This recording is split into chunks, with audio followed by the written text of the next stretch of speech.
This is Hannibal here from the Hannibal TV on YouTube. Almost 500,000 subscribers, so please subscribe if you're not already. Along with the UFO Tar Heel himself, back from his Daytona Beach, Florida vacation. Casey, how are you doing today, good sir? Yeah, missing Florida. That's where I was born and raised, so I'm already missing Florida quite a bit. But, you know, it sucks when you grow up 30 minutes from the beach and now you live 4 hours from the beach. So, Well, you could move back always. yeah. Are you getting echo on my end? I'm getting echo. I am not, but I'll switch to the headphones. You jump into the news, and I'll switch to headphones in case Okay. in Didn't case know the if fans are. I didn't know if the fans were getting it. Didn't want to annoy them. But yeah, I mean, crazy couple weeks. Yeah, I mean, I was on vacation a couple weeks ago, and then you had your movie stuff going on, right? Okay, yes to the echo. So some people are picking it up, but it's gone right now. True 79. It's gone, right? Maybe give us a thumbs up or confirmation because I don't hear it anymore. Um, but yeah, man. I mean, you had a lot going on. I had a lot going on, so we had a couple weeks away there. But yeah, no shortage of news. Good, thank you, Drew. No shortage of news. A lot going on as expected in Congress. A lot of annoying things being said out in public forum by congressional leaders, or not leaders, but just congressional members this past week. When I say annoying, we just would wish that some of the dirty laundry wasn't aired out. UFO UFOs and aliens, it's a hard enough topic to launch with people, new people. Those of us that live inside this sphere, we can all shoot the shit with each other about what's going on with UFOs and aliens and the news, and, we can just let it go.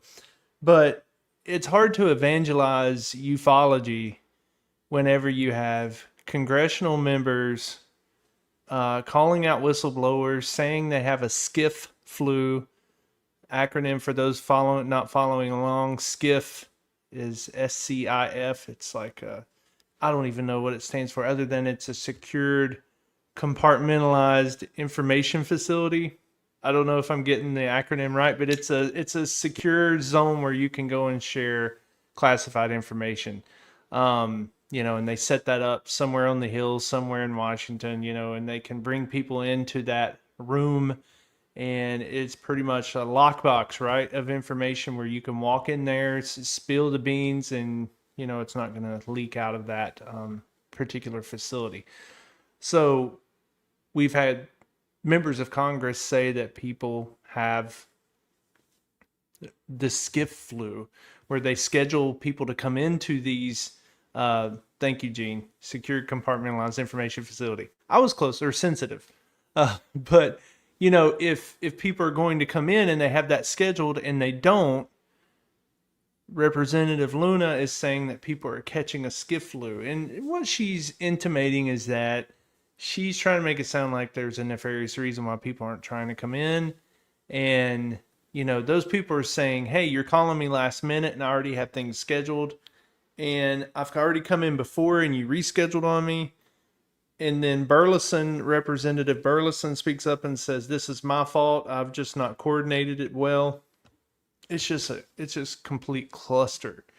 So yeah, it's been annoying with that. Trying to figure out what's going on with, arranging people to come onto the hill and actually. Are you still getting echo now, by the way? Well, let me talk and see if I'm hearing it, and I'm not. So I think you're good now. Okay. Yeah, no All more right, echo. sorry about that. I'll let you continue. No worries. Yeah, but we were just talking about the skiff stuff with the Luna, her dust up with Lou Elizondo. So essentially, for the fans that's not been following along, she called out Lou without saying his name, but everybody knew who she was talking about. And, so Lou felt like he had to protect himself, and he spoke up and said, look, I've not shown up on the hill because you guys keep rescheduling. And even Burleson backs up Lou on that. And Burleson speaks up and kind of is the adult in the room and says, you know, hey, this is my bad. Just trying to get everybody scheduled in the same place at the same time has turned out to be very hard, right? So you can imagine going to Congress to speak to people and everything that's going on the Hill right now. You know, they had all the drama going on with the Epstein files. They go on the Epstein file break, is what everybody's calling it.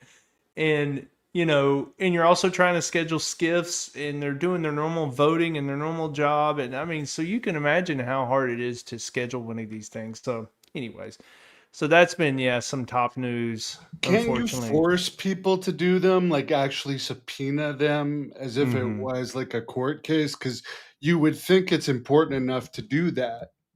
Yeah.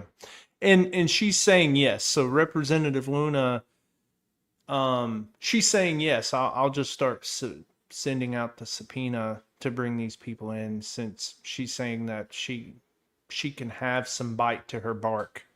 And if that's the case, then what the hell have we been doing? Why are we pussyfooting around anyways? You know, I mean, and the one person that all of us have been screaming about, like, why have you not brought this person in, is Dr. James Lukatsky. Lukatsky has had to put books out. He's had to go through Dopser.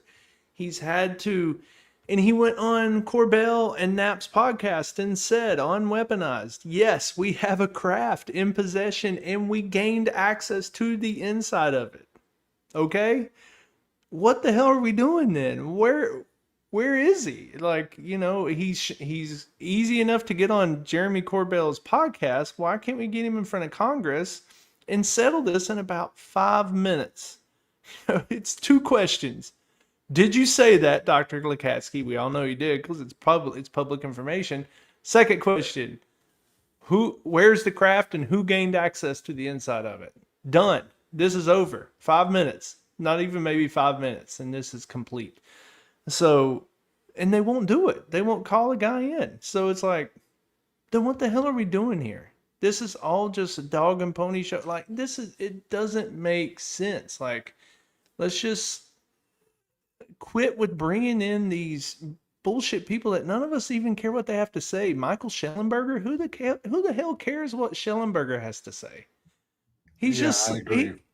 you know, I mean, it's like, okay, he's one of how many researchers out there right now? How many researchers and, you know, big brains do we have in ufology right now? Like, the whole space is clustered with big brains. Okay, great. You got a cool last name and you probably went to a good school and you can say some words that people have to Google.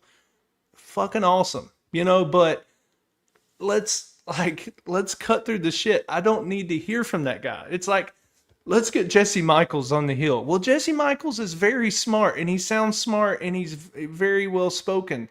But I don't need to hear what the guy has to say on the Hill. Don't care. Don't care what Jesse Michaels has to say on the Hill. Okay? Has he been in a UFO? Nope. So how's he going to trump Lukatsky? You know, so it's like, and again, I really like the service here of these service members. Thank you, Lou, for your service. Thank you, Admiral Tim Gallaudet, for your service. I'm not minimalizing these people sitting on the Hill giving their testimony, okay? Don't take it that way. I'm just saying these people have not been on a craft. Tim Gallaudet has never been on a craft. Lou Elizondo has never been on a craft, you know? Dr. Lukatsky Right. knows people that's been on a craft. And he said, yeah, we have one and we've been on the inside of it. So, you know. Now, has he actually been on one, or has he just been in charge of these programs? So, I think he was just in charge. I was trying to look back up the notes on that interview on Weaponized earlier today. I was looking over the quotes because, you know, YouTube does the transcript and then AI can tell you what was said in the transcript. I don't think he said it was him. I think he just left it generalized, Hannibal, as like, we got one and we gained access to the inside. I don't think he went into who got into it and if it was him or not. This is why you have to subpoena these people. Call him in. Now, UAP Reporting Center did post on X before we started, and I think he said that he's hearing that there is going to be a hearing here next month, and that witnesses have been locked in for that. Now, who those witnesses are, I don't know. Hey, maybe they are Colin Lakatsky. I have no clue. But, it's time to bring in some of these guys who have actually, because remember, Lou Elizondo says that he got introduced to this topic from Lakatsky. That he sat down in Lakatsky's office, and Lakatsky looked at Lou and said, what do you know about UFOs and aliens? And Lou's like, I'm not really gave it much thought. And Lakatsky tells him, well, you should probably give it a lot of thought because we do. So. And Mike, this is totally unrelated, but someone asked how Piper's doing. There she is with her bow tie. Piper. Yeah, I would happily bring up one of my pups and show him here live, but every time I come on to doing these podcasts, they flock to my wife's room, and they like I have attention. Yeah, they take my spot in the bed during the podcast because I have two pups. I have a Staffordshire Terrier, and then I have a Chihuahua mix, and they just fill up my space in the bed. Gene is saying he heard September 9th. And I think you're going to have Gene on again by himself. Yeah. It's time to talk about news. Yeah, Gene's going to come back on.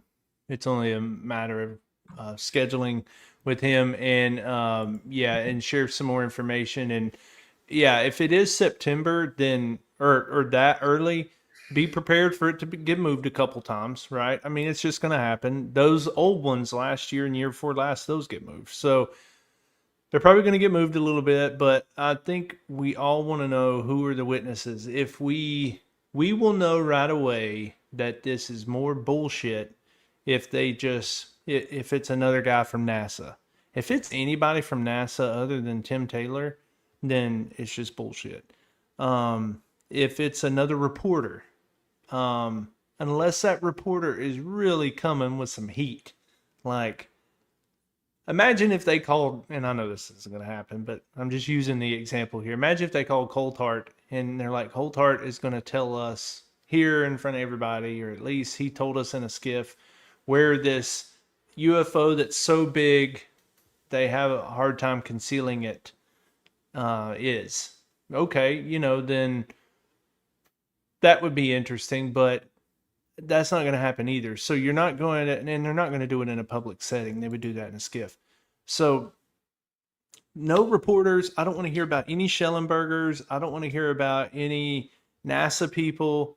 I don't want to hear about any of these common people that we hear. Like if it's, I swear to God, if it ends up being like, I'm trying to think of the guy's name that took over the UAPDF, or that leads it, Mellon. If it's like Chris Mellon, yeah, Moneypenny, Jesus H. We'll get into Moneypenny here in a minute. But if it is Chris Mellon, I'll be so disappointed. And again, nothing against Chris. Love listening to Chris. Very well spoken, tons of experience. We've all heard the stories though.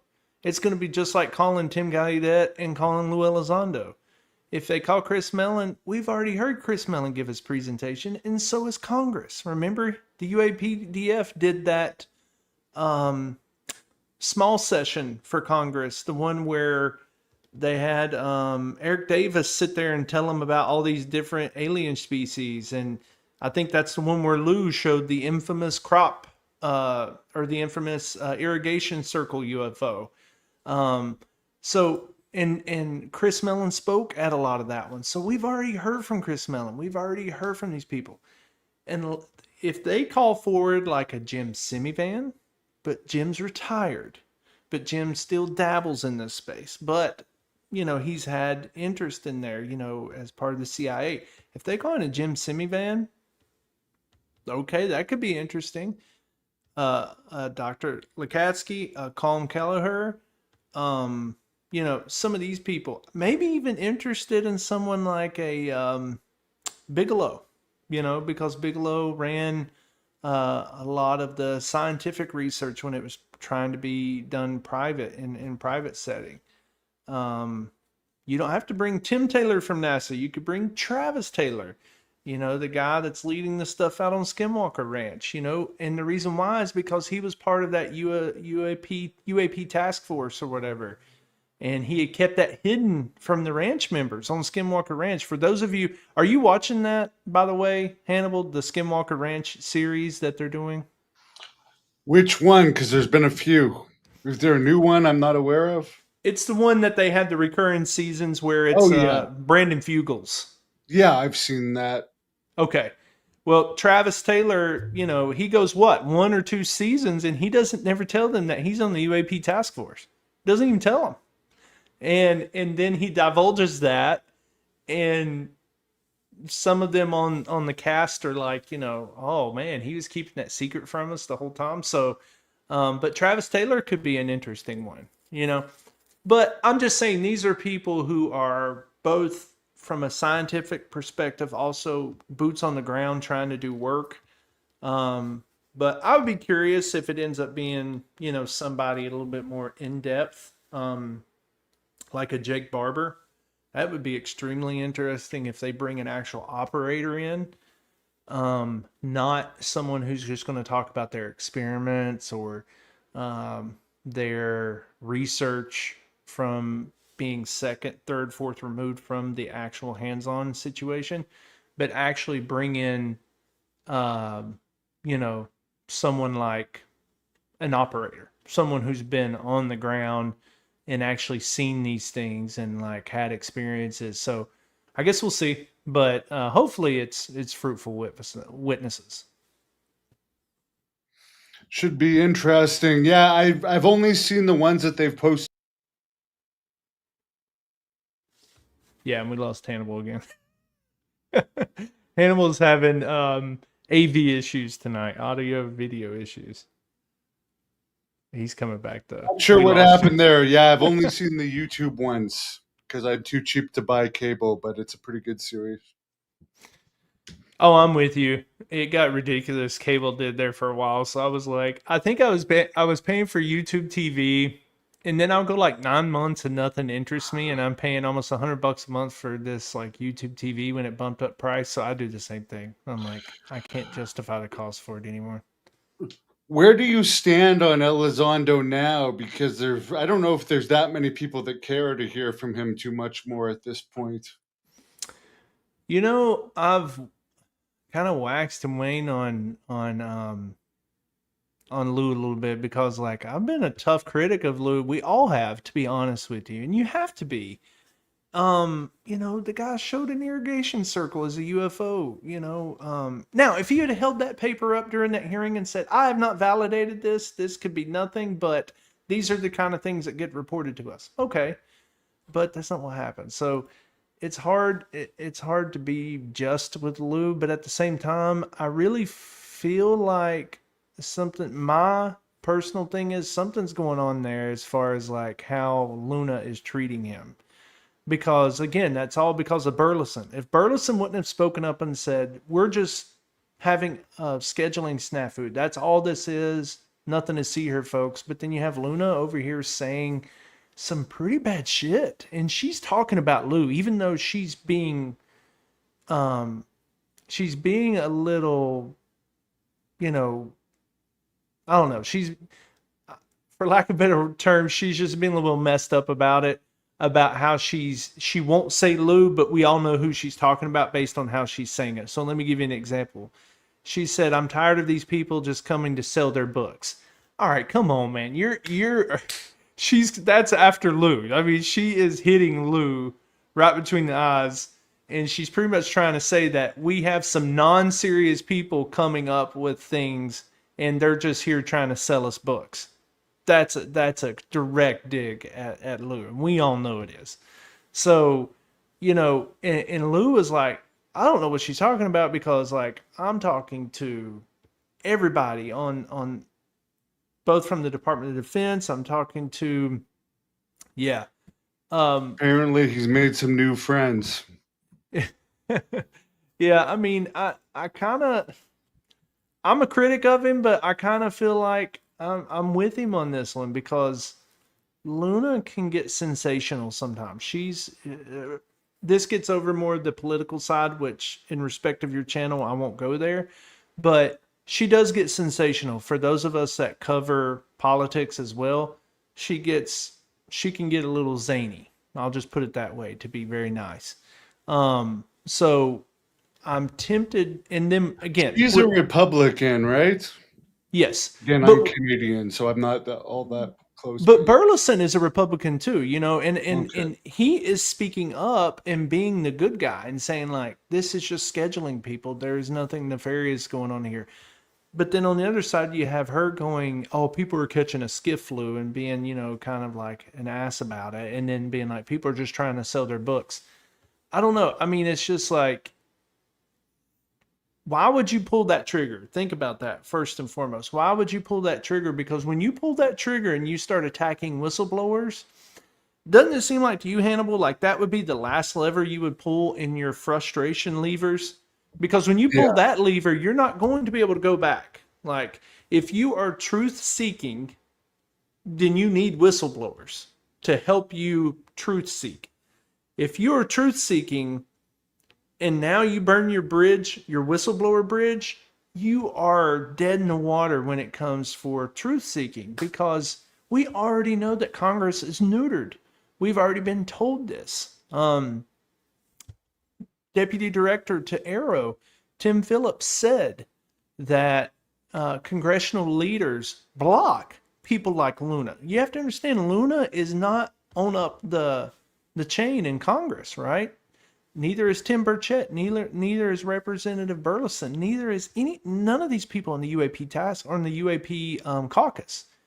So that's what I We think is haven't heard interesting. much from Bird Chat, by the way, recently about UAPs. He used to always be chiming in here and there, but he's He's got talking real more about his quiet. donkeys these days. Man, yeah, he has got real quiet and but we already have been told that they get neutered. So they do not get all the information. If something makes its way through the information channels, then someone goes to the leaders of these committees and they tell them, hey, this is highly sensitive. This cannot be disseminated to the other members on this committee. And they block it. And that's not my words. That's Deputy Director Tim Phillips' words. They have something here. Hey, we would like to go tell Luna, Burchett, Burleson this, and or Mouskowitz or any of them. And this congressional leader looks at it and goes, nope, they can't see that. Go take it back. That's literally what he said. So if that is going on, then how can you afford to lose your whistleblowers by attacking them? So I just need that calculation explained to me. Why do you attack your whistleblowers? And again, there's either two things going on here. The frustration is so great from Luna that she has went, you know what? I keep talking to them and they keep jerking my chain and they won't tell me shit. And when they do tell me shit, they're just trying to sell their book. And, I don't want to deal with them anymore. And she's frustrated. That could be possible. I'll give it to her. But knowing her and seeing how she's interacted on some things in her past and how emotional and sensational she can get, it really feels like to me she's just like putting out some zingers and Burleson's having to step in there and kind of put the fire out a little bit. So hopefully they all get it ironed out. But yeah, while you were away at the beginning of the podcast, Hannibal, getting your stuff figured out, we were kind of talking about just saying, we hate to see that they're airing this dirty laundry out because it's already hard enough to get people on topic with UFOs, aliens. But then when you see Congress squabbling with these people, it Yeah. doesn't help anything, What do you think is going to happen this year? Do you think that Trump is going to release more information or continue to dance?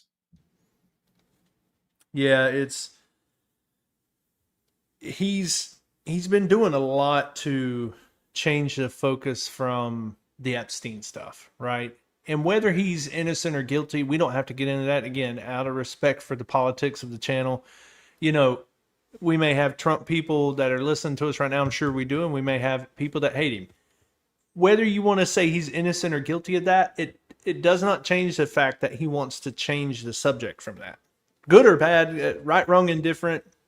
He does not want to be talking about Epstein, right? So he wants to change the subject. So a lot of people have wondered if he would start divulging some more information and put something out there. But, you know, I just don't think he'll ever be, him or any of these people, in what our normal leadership looks like. I don't think they're, again, we've all said it, they're all temp employees. You know, these, and he's even more temp than the congressional members. The congressional members can stay in there forever. I mean, we've seen people literally rot away in Congress. You know, I mean, how many recent congressional members have we seen, and they're literally rotting in front of our eyes? They've been there so long, you know?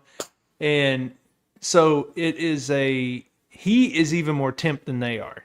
So, I just don't know if he's ever going to have that level of power to do anything like that, because they can keep him so in the dark. And that's no swipe at Trump. I'm talking about just the office of the presidency.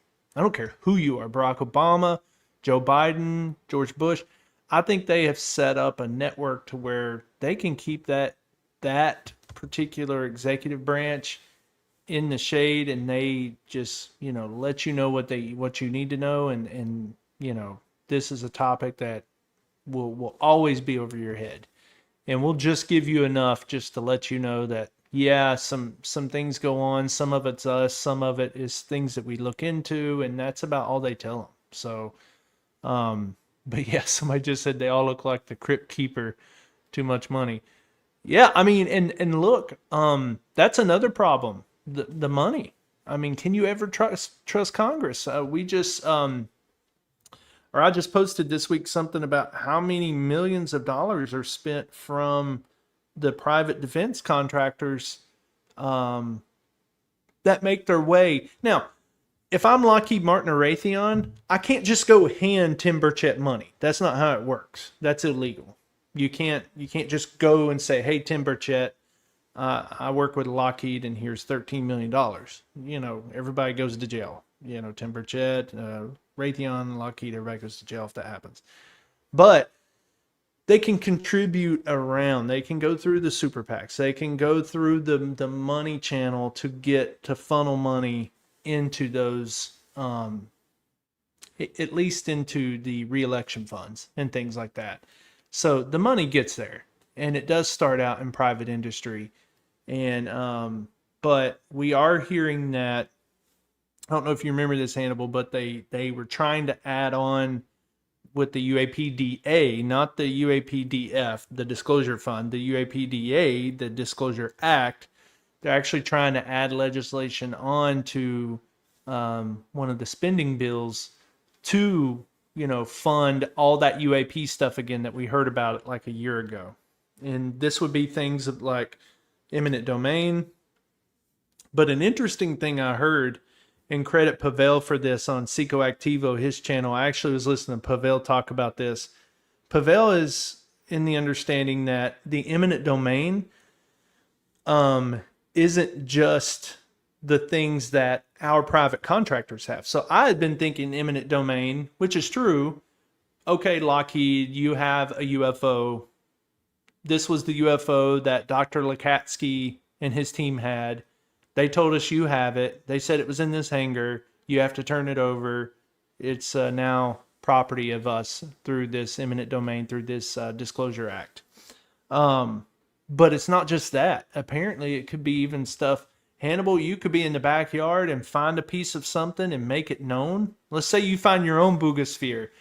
They can come get it, and they can claim eminent domain over that.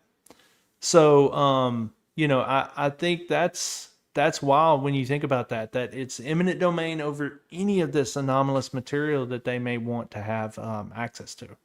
So, but yeah, there could definitely be some wild things happen in the next few months if it does come to fruition. Let's share the screen of News Nation's UFO video here. Okay, so You saw this, I'm sure, right? It's not the frisbee, it's the thing behind the frisbee. Have you seen this? Yeah, I did see that. I did see that. What do you make of it? Oh my gosh, that one's so hard to tell. I mean, like, yeah, Gene, what do it's you make of it? There's our buddy Lou Elizondo there too. He's back doing interviews. we did have another good one too that was shared in Georgia. A guy was out walking his dog, and I don't know if you saw that where he filmed a helicopter chasing an orb. Did you see that one, Hannibal? I did not, but I'll look for it right now. Yeah, look up Georgia dog walk helicopter UFO. If you don't find it in like a few seconds, I got it and I can share. But if you find it, you probably can screen share quicker than me. That one's really good because you actually can tell the helicopter and it's chasing something, just an orb, and that's pretty wild. And those are the kind of things that interest me, or when things that we just can't catch on flight radar, you know. Yeah, I don't know if this is him. It'll be a dude with like a backwards hat. This Flew guy overhead here? the apartment, and it was Yes. followed by a helicopter, Okay. and you can hear and make out the helicopter, It's but in you this cannot exact- make out is what this- this orb is this is. him It's just a before he bright sees it? orb, and it Yeah, he's slowly just disappears introducing as it. it flies but away. The actual video of I don't it's know if I getting got ready to everything pop on up in video. this. I'm going to post a video here in a minute of this. Holy crap, y'all. It's real. Georgia. Whatever's going on right now is completely real, Might be because I'm just going walking there my soon. dog. It's about, Jesus, like 10:30. This is We actually wild, used y'all. the Holy giant, the crap. 7'4" guy that was in my movie. Yeah, see? Wow. So the orb is up front, and then that helicopter's in the back with the FAA lighting and all that. But see, the orb is just Yeah. like, I did see an interview with Tulsi Gabbard today too, saying that the official Okay, this is explanation real time. I am for the in drones Flowery is Branch, not Georgia. the real in- explanation. For okay, the this is drones. real time. Oh, Flowery Branch, yeah. 45. So while I did about- see that, I don't know, it was pretty fast there. But yeah, it was interesting that Tulsi, because isn't she the director of Homeland Security or something? Saying Tulsi is she's Tulsi saying Gabbard. herself. Yes, Yeah, she's she saying is herself that that's not the real thing that happened with the drones. And she says she said something along the lines of, oh, the real classified version of what happened is very interesting, and she wishes she could share it. So yeah, and I mean, some wild stuff has been shared about that, you know, right? I mean, again, Director of National Intelligence. So there you go. yeah. But yeah, and then obviously while you're away, Chris Bledsoe was back in the news again, our favorite guy, right here in North Carolina. He was back Why in the don't you news. interview him? Oh, he blocked me. I'm blocked. Oh yeah, you got Yeah, under I'm his blocked. skin. I'm blocked. I got under his skin on this most recent post because Hey, you by the know- way, I don't want to digress too much, but is the whole Ric Flair cancer thing, did that make like news in North Carolina beyond Oh, the wrestling yeah. news? So it Yeah. did it transcend wrestling into the major news? Oh yeah, anything Ric Flair around here is going to make the news. I mean, it was all over our local news stations and stuff like that because you know he's the North Carolina darling, right? As far as some of the most famous people from North Carolina, him, Right. Michael Jordan. Yeah, speaking of Sonny in prison, the last I heard, she had some type of medical issue she was complaining about to TMZ, and that was really all we heard. She seems to be gaining a lot of weight in prison, so she's being fed well. That's all I can say. And I wonder if she's one of Ric Flair's Space Mountain riders, with all of the wrestlers she's been with. Maybe. I know she was with King of Connecticut. Speaking of conspiracy theories, he was from the Carolinas. He was a regular contributor to this channel. He mysteriously killed himself a few weeks ago. I heard that. But he would always do videos with like mobsters and stuff, which I always wondered how he knew these people, and I still don't know how he knew them. But he was also friends with Phil Baroni, the ex UFC fighter that allegedly killed someone in Mexico, and he'd been speaking out against the cartel related to that in about the year or so before he passed too, telling some real detailed information public. So there's a lot of weird things to do with his death, but I don't know him well enough to really look into it much more. But anyways, he was from the north. He lived in North Carolina for a while too. So just bringing that up. Rest in peace, King of Connecticut. Yeah, yeah, that's definitely sad to hear. And yeah, you got to be careful who you get tied up with for sure. And you know, but yeah, you saying he's from the Carolinas? Yeah, I mean, man, I mean, North Carolina is just a hotbed, man. That's why I put my NC flag back here. Got to represent. Um, we're just a hotbed. I actually heard them talk about it. If fans aren't watching it and you like this kind of thing, we're scheduled to talk to Chrissy. She's on with Bryce Zabel, and they're doing a podcast where they review a UFO alien book. You're going to talk to her specifically? Yeah. Yeah, I think she's Canadian, Hannibal, if I'm not mistaken. I'll have to find out where from in Canada, but she brought it up on one of their last podcasts. Chrissy said that North Carolina is just a hotbed. Like everybody, she says when she's out and she's talking to people, and they're either very interested in the subject or they have a lot of notoriety. She looks at me and says, "Let me guess, you're from North Carolina." So apparently, North Carolina, we have just tons of ufology stuff going on out here. Don't know why, and that's why I poked and prodded at my congressional leaders here in my state. Especially my senators, Senator Ted Budd and Senator. Who I did talk to his office. I've told you all about that. I was actually invited to do a Teams meeting. I was live on Teams with his defense desk of folks that work there on his on behalf of his defense coverage, because I think he's on one of the defense committees, is what Matt Laszlo told us when he was on. But the other guy, he quit. He quit because of Trump's big beautiful bill. I cannot think of his name. He looks like Forrest Gump all grown up. What was his name? Damn it. But he quit. Our other senator, the North Carolina senator, quit, and I cannot think of his name. His name has eluded me right now. But And by the way, fans, not only did King of Connecticut have his way with Sonny, he also was with Deborah McMichael, who was famously with Steve McMichael and Steve Austin. Steve Austin actually pleaded no contest to beating her, which for some reason people forget about and they don't hold. It's funny, more people hold the N-word thing against Hogan than hold Steve Austin assaulting Deborah McMichael. But really, anyways, he was your typical North Carolina ladies man that you guys are known for.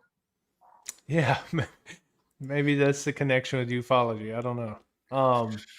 I've been But having some very weird dreams about abductions lately. Like, and I just have to bring this up because maybe fans could try and explain it to me why this could be happening. Like dreams where I'm actually not able to move and I think I'm being either examined or something, where I'm actually talking out loud in yeah, my dreams, and they're extremely realistic. And this happens to me 3 or 4 times a week. And yeah, it might just be because I research this stuff all the time, but I do have to say, this is weird. It's like, are they somehow trying to connect with me through my dreams because these are extremely realistic? Or is this just a coincidence? But I've never had like night terrors mm-hmm. until about the last year and a half, 2 years, and they always are related to aliens. So it's very strange, and it's always like the big-eyed, grayish or greenish ones that I'm dreaming about, and some of them have big bellies. But it's always the dreams where you can't move. Yeah. So anyway, I'm just throwing that out there to fans. If anyone can No, I've had understand the why I same have. thing, man. I've had the same thing, and now mine hadn't happened in like 20 years. Mine started happening like 2005, but it was nothing alien. It was just sleep paralysis. Um, and not saying that those two aren't combined somehow. They could be. It could be that goes both ways, right? Our misunderstanding of sleep paralysis or our misunderstanding of visitation. You may not be taken anywhere, but you could have been visited, and maybe we don't understand either one of those. Um, Yeah, I but don't know if they're trying to communicate with me somehow, or trying to send me a message, or if it's just they're on my mind. But this has only been happening the past year and a half, and it's extremely real. Like, to me, it well, seems real, but it's yeah, not. and seeing that's the wild thing about sleep paralysis is when you're there, your brain, again, yeah, you feel like you're processing everything in the room, but you're still asleep. So you're asleep, but you're still processing things in the room. You're seeing things in the room. Mine was always just like a black figure. I won't even say figure because it really didn't have form, like arms and legs. It was just like something black mass in the room.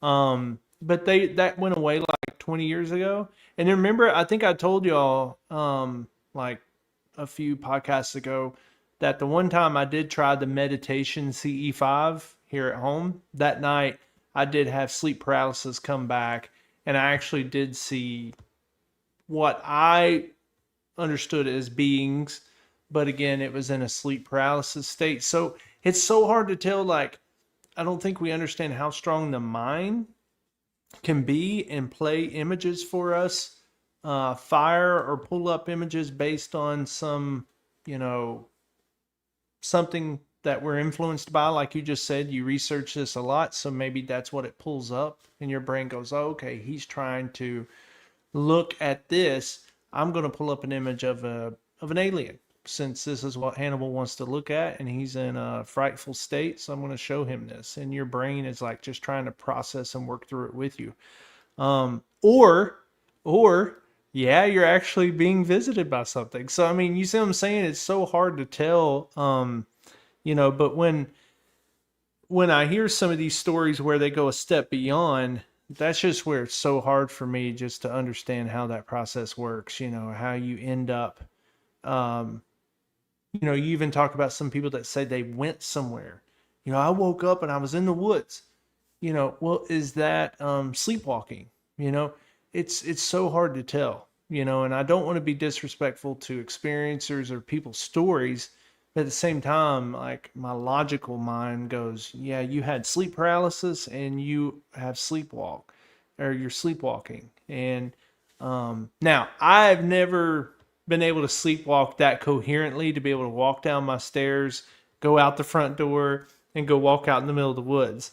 I think that takes some level of coherence, right? And if you're able to sleepwalk through that, I don't even understand that myself, let alone an abduction, right? Yeah, But it may have something to do with reading this book by audiobooks as I'm falling asleep, which, by the way, this is a really good book, UFOs and the National Security State, Volume 1. This is from like 47 to like, I think, 1970 or something. It's amazing how many documented UFO cases there have been with the military oh yeah, between like 47 just to like the late 60s. It's like, you don't think that we've known this much all the way back then, but we have. It just hasn't gotten out. yeah. So I would highly recommend that book. Well, and I wonder how much we have tested on our soldiers, and we just don't declassify that. So, I mean, let that sink in. because if the Tic Tac, if that Tic Tac UFO ends up being Lockheed Martin, and we were just out there testing it on Fravor just for, reaction, to get real world reaction. We didn't want to read Fravor in on the Tic Tac. We wanted him to interact with it organically and deal with it as a Top Gun pilot in his F-18 and just see how it worked itself out. How did he respond? Is he going to go into an anxiety or panic attack in the F-18? They need to see real world mechanical responses to him seeing something anomalous. So it just makes you wonder how much is tested on our people. Yeah. And this is where a lot of the UAP, UFO stories come from, like what you're talking about. How do they go to the bathroom in those F-18s, by the way? I Because don't they're know. in those things for a long time. Do they Oh, just... no, they're not. Those things can't fly long. You can't. Okay. I mean, yeah, not the So fighter there's jets. no bathroom. If you got to go, you're just basically going. No, yeah, those guys can hold it because those things, any kind of fighter jet. I don't even care if you're talking about the, I think they're called the FN Tigers. Yeah, I think that's what they do some training and stuff out of. I know the Talons, the T-38 Talons is like their number one training jet, and just a single engine training jet. You see tons of those up all the time. And then they have the other ones that aren't as on radar as much. They're starting to pop up F-16s on the radar over the Gulf a lot. But you'll never see an F-18 on radar, not our radar that we can see. You'll never see the F-22, F-35. But when those get into the air, they're not up there long. I'm telling you, when they go out, I watch F-16s take off, go over the Gulf. They chase down. They do a couple. There's a ATAC company. They're like a contractor where they fly out and they just play intercept. And they fly out a couple jets over the Gulf or out over the Atlantic, or out over the Pacific. And, we have to scramble a couple jets to go intercept them. And that's the practice they do. And you're talking about that whole drill. They're probably done with that drill in an hour and 15 minutes. So, and then they got to refuel. Now, they can refuel them midair, right? I mean, so refueling midair happens a lot. And we have tons of refuelers here in North Carolina. They run the Pegasus, the KC-46 here, and they run obviously the 135 Stratotankers here out of North Carolina. Well, I don't think we have any Stratotankers here in North Carolina, but we have the KC-46s. Those are flown out of here a lot. But they can stay up in the air, Hannibal, with refueling, but I just don't think they make it common to be up for long periods of time. Maybe go up long enough to do one refueling and come back. So maybe tops 2 to 3 hours they would be up. But yeah, it's they do have piddle backs just in case. So Gene's saying they do have little bell outs, just in case something does happen. I guess that makes sense. It's kind of like the guys in How could you NASCAR. even go that fast and pee if you're friggin' going that fast? Mm-hmm. I mean, those guys are talented. Oh yeah, yeah, but yeah, I mean, but going back to what we were mentioning with Bledsoe, did you heard what he said though? He would not. The interesting news. So he had come up and he showed a video, and it looked like it was birds. You could actually see the bird flying around in erratic movements, and apparently he tried to film that and say it was an alien or this orb spiritual being flying around. And some people started posting, and they just said, well, hey, can you just give us the time, date, location? That's the same thing we've talked about here, right? Whenever people post anomalous things in the sky, and again, our buddy Chad from MUFON, Iowa, if Chad's orbs would have been up in the air, like if Chad would have sent me his pictures and he'd been like, Casey, look at these crazy pictures, and they're up 4,000 feet, the first thing that I would have asked Chad, date, time, location. Let me know where you were, Chad. What date was it? What time was it? Because I'm going to go check radar like that. His were down on the ground, so it kind of like it was a moot point. I mean, they were right behind his car, so we obviously know it wasn't airplanes, or any kind of, you know, craft like that. So, but when somebody shows something up in the sky, that's the first thing we ask is date, time, location, just so we can check. His response to the whole community now, not just me, the whole community, Chris tells us that's proprietary data. So pretty much that's for me to know. And, you know, if you want to if you want to see these things, you know, you got to go figure it out yourself kind of thing. I'm telling you, man, that is wild. And even some of the people who have been kind of more on the sideline, just waiting and seeing with Chris, were even speaking out against Chris. Like, man, that's wild. Like, you will not even, like, we're sitting here trying to understand the phenomena, and you won't even give us basic information. And see, I've already ran into this issue with Chris. I've been talking with Chris back a long time ago when I got very interested in his subject, and I offered help, and I was like, hey man, if you kind of let me know what night you filmed that, I have reflectivity radar we could look at. We have the basic standard. He doesn't want to know. He doesn't want you to look at that stuff. And so yeah, it's a little concerning. And you know, but he does say that he is working with big names at Department of Defense. There again, we want to know who is he working with. Be very interested if somebody tied to him ends up being one of these witnesses we hear about in September that comes in front of Congress, because if he's got these powerful friends from the CIA and the Department of Defense that's working with him, isn't that something we'd want to know about? And Representative Burleson was photographed with Chris Bledsoe. I don't know if you saw that. I actually had it. I was looking for it on my X. You know, Burleson took a picture with Chris Bledsoe, and they were buddied up together. Wow. So, weird. Yeah. Well, I give him the credibility, but maybe he's just, I don't know. These senators like publicity, and maybe he just did it for the publicity. I did a video while you were in Orlando about this interstellar object. Yeah. It's not in the news as much this week, but the last couple weeks it has been. Supposedly, it's like 7 miles across, this thing. It's heading towards Earth. Mm-hmm. It could be a comet.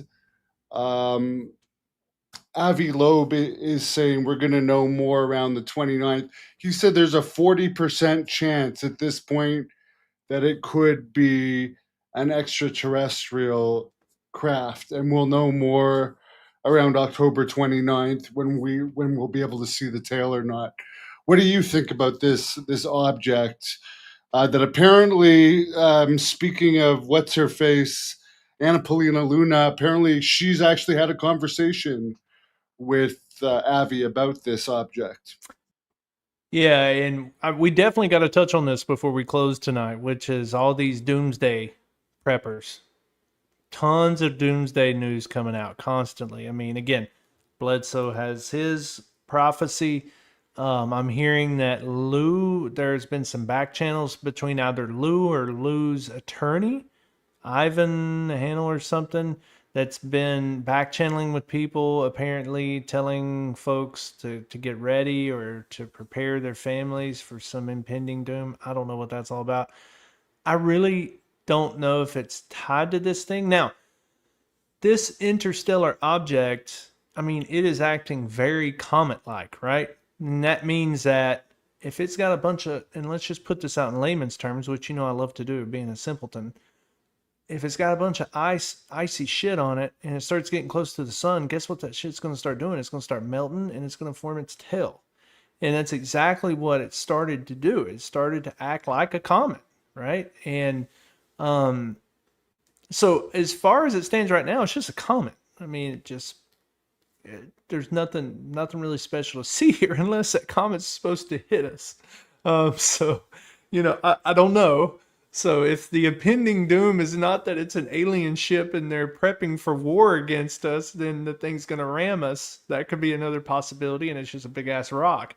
So, but there's a lot of in ufology, and this is where I struggle with ufology sometimes. There's just too many topics going on, and some of them are just batshit crazy stuff. And some of them are more tangible and I can wrap my head around. But this whole, like, so much doomsday prepping, man. I mean, depending on who you're talking about, who you're covering. But I will say one interesting thing to plug Gene's book.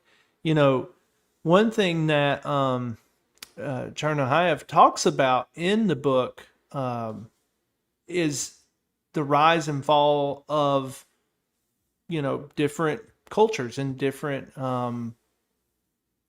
different civilizations as they, you know, trend up and they reach a peak, and then they start to trend down, and then they fall off, and then they rise, and then something else rises. So, you know, that's an interesting aspect of this, is that, you know, it is kind of a proven cycle that humanity, either by civilization or however you want to break it up, that we do seem to kind of go through these developmental stages. So, and that's looked into in the book that we covered here with Gene. And you kind of hear the same thing going on in ufology right now, people talking about that, you know, the rise and fall of these civilizations, and are we coming out of a fall? And I'm starting to hear other people talk about that in other different podcasts and reports and things, that people think we're coming out of something. Now, whatever you want to attribute that to, there may be some Christians that attribute that to a second coming. There may be some people that are more enlightenment based, and they think it's more of an enlightenment period of some kind. I don't know. I think it just depends on maybe what your background is and what you attribute, you know, your hopes and wishes and faith and dreams to. But, you know, it's definitely interesting that this rock appears to be showing up at the same time. Now, a lot of people, Hannibal, are pulling up Corbell's video, right? Of Corbell saying they're going to tell you that something's coming, right, in 2027, and that's going to be But the they're big not lie. saying 2027 for this. They're saying we're going to know in October. Yeah, so see, that's my point, is I don't think that has anything to do with the Lou thing. I mean, with the Corbell thing. I actually think that if Corbell is right, that they're going to tell us something is coming that has nothing to do with this interstellar object. I actually just think that comet could have just showed up randomly, that's our cosmos for you, right? It's a randomized place. I mean, you never know when things can come and go, but you know, I just think, I don't think that's it. I don't think that's what he was talking about, was this interstellar object and predicting it was coming. But yeah, I don't see much of it, not yet. It's hard to grab on with Avi. I want to be respectful of him because I think Avi's super nice, super interesting. But you remember the Oumuamua one, and that was just kind of a comet that passed on through as well. And he made a bunch of news about that. So unfortunately, money is always at play here, and nothing direct to Avi. I'm not saying he's lining his pockets, but he has to win money and grants and things like that to do the research that they need to do at the Galileo project. So you have to take that into account. You know, he has to make some news. He has to, you know, shake the tree every now and then and get people to look at what he and his team are doing. What better way than to say something coming through the Earth or coming through our galaxy has a 40% chance of being extraterrestrial? Well, yeah, that's going to grab some headlines, right? So you do have to factor that in, that, you know, they're Yeah, I have a science friend that works for the National Research Council here in Canada. That's pretty much one of the smartest guys I know, and he thinks that Avi is using this to help get publicity on his name, and he believes that Avi knows deep down that this is going to turn out to be just something regular, but he's using all the hoopla around it to try and build his name. And then he's just going to say, well, I never said it was. I just said it was a 40% chance. That's really where I think we're at, man. And I mean, again, no, I may probably do the same thing if I'm in Avi's place. If somebody says, hey, man, just go out there. You're from Harvard. You're a well-known person in the community. You have the ear of some people at Congress, and et cetera, et cetera. And, you know, okay, so if it isn't an extraterrestrial object, go make some news, go generate some interest. And then that way, when we go try to win some of this money for our research, we're going to be at the top of the list on consideration for this money because you put our name out there. We're not sitting silently on the sideline. We're always in the news when these things pop up, and people are going to trust us with their money. So, that's what I'm talking about. Is I think that you have to count that in there. Is that he's probably saying what he's saying, just so that they kind of stay on the front page. But no, I'm not really even giving that much more thought, Hannibal, to be honest with you. There's some things that fell out of the news while we were gone for a couple weeks. So the Booga sphere, it's not really been making much news. The interstellar object has not been making much news. True, it kind of totally disappeared. The Booga spear. But the Nazca mummies did pop back up in there thanks to Jesse Michaels. He did run a podcast on it, or one of his episodes on it on his podcast, American Alchemy, on the Nazca mummies. So the mummies are actually staying on the forefront. We've had Pavel on here talking about the tridactyls there in Peru. So that one's not going away. So I will say that is one I'm still kind of keeping an eye on. The fans can go to tridactyls.org if they want to read more about those. You can go see their fingerprints. You can see all this information released on them. It's definitely interesting. We all are very cautious with those stories from South America. Only nothing to do with South America. It just has to do with, usually it's led by Jaime Maussan, so you just have to be careful. It's kind of like, dealing with Stephen Greer up here. He's been called the Stephen Greer of South America. You just have to be careful. And again, that's no slight. That's not me insulting anybody. That's any case. But every now and then, you have a case pop up, and this one over here is so shit, and this one over here could be the best case in the world. But you played over here with this pile of shit for so long that now this one stinks too. And that's what happens sometimes. It's just like, you don't have to go over here and play with that shit. You should have just been over here, polishing this is really good case that you had and not being over here worried about this other thing. So good point. Well, it's been very interesting catching up with you. We're going to be back next week. If you guys have any topics you want us to cover next week, put them in the comments because we'll look at them between now and next Friday night, 11 p.m. Eastern. I'll let you wrap this up. Casey, the UFO Tar Heel. Thanks a lot, fans, for all of your comments. And thank you, Gene. Yeah, thanks, Gene, for participating there. And we'll have Gene back on. So if fans also have any questions from Gene, we'll get that episode scheduled, and we'll talk more from the Engineering Infinity front on the book that that he and the team authored. But then, we also have Chrissy Newton. She'll be coming up soon this month. I'll have to check the date on that. It may be next week. I'm off a little bit. So, or it's actually, I think it's a couple weeks away. But if you've not checked out her work, again, she's on, if you go look up Bryce Zabel on YouTube, he's the one that was doing the podcast with Ross Coulthart. And Ross Coulthart was replaced. So I don't know if you know that either, Hannibal, that Coulthart is no longer on the Need to Know podcast. Yes, what happened with that? It's now Richard Dolan who took Ross Coulthart's place. What happened? Do you know the dirt of that? I don't know the dirt yet, other than just, maybe Ross was just too busy with his News Nation stuff. It did seem like Ross has had a lot more going on lately with his reality check. So, and I'm tempted to agree with you, Ray. It's if disclosure does happen, I do think it's probably going to end up being like just something will happen, right? there will be an event that no one. It's not going to come through Congress. It's definitely not going to come through.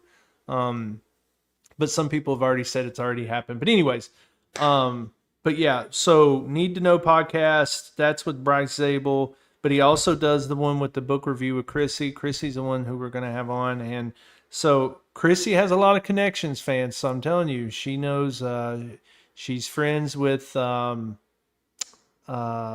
shit. What's the guy that, his name just like Jacques Vallée. She's friends with Jacques.